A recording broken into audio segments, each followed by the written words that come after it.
Vamos a la confiadeiros, vamos luego al viral.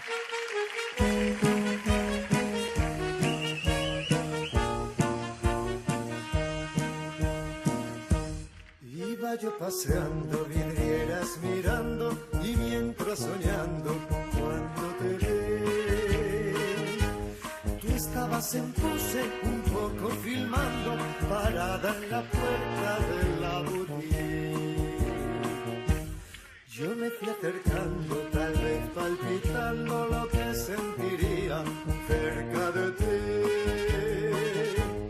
Te miré a los ojos, te dije sonriendo, qué chica más linda que venden aquí. Me preguntaste qué iba a llevar, te dije nada.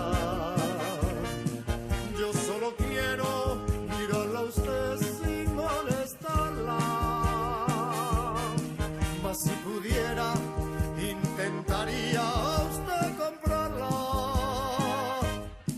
No con dinero, sí con cariño y nunca dejarla. Este fue el comienzo de un tiempo tan lindo, recorriendo calles me acuerdo de ti. Este fue el comienzo de un tiempo tan lindo, yo nunca me olvido de aquella boutique.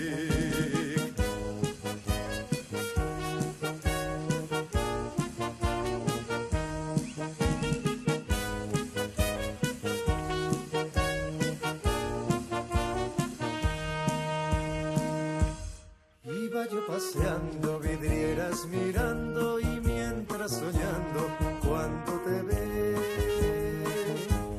Tú estabas en pose un poco filmando, parada en la puerta de la boutique. Yo me fui acercando, tal vez palpitando lo que sentiría cerca de ti. Te miré a los ojos, te dije sonriendo, qué chica más linda que venden aquí. Me preguntaste qué iba a llevar, te dije nada. Yo solo quiero mirarla a usted sin molestarla. Mas si pudiera, intentaría a usted comprarla.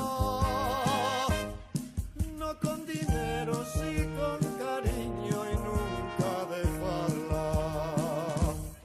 Este fue el comienzo de un tiempo tan lindo, recorriendo calles me acuerdo de ti.